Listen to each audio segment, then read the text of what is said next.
Hi అండి, good morning to all. Dandruff ఉన్న వాళ్ళకి ఒక మంచి రెమెడీ చూస్తాము.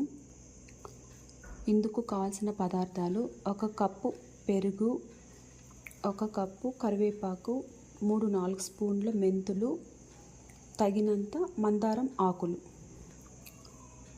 రాత్రి పడుకునే ముందు పెరుగులో ఒక 4 స్పూన్ల మెంతులు కలిపి నానబెట్టాలి. పొద్దున కరివేపాకు, మందారం ఆకులు అన్ని మిక్సీలో వేసి మెత్తగా గ్రైండ్ పెట్టుకోవాలి. ఈ రెమెడీ డాండ్రఫ్తో ఎవరైతే బాధపడుతూ ఉంటారో వాళ్ళకి చక్కటి పరిష్కారం. పొద్దున్న అన్నీ మెత్తగా గ్రైండ్ చేసుకున్న తర్వాత బాగా పాయలుగా తీసి హెయిర్కి అప్లై చేసుకోవాలి.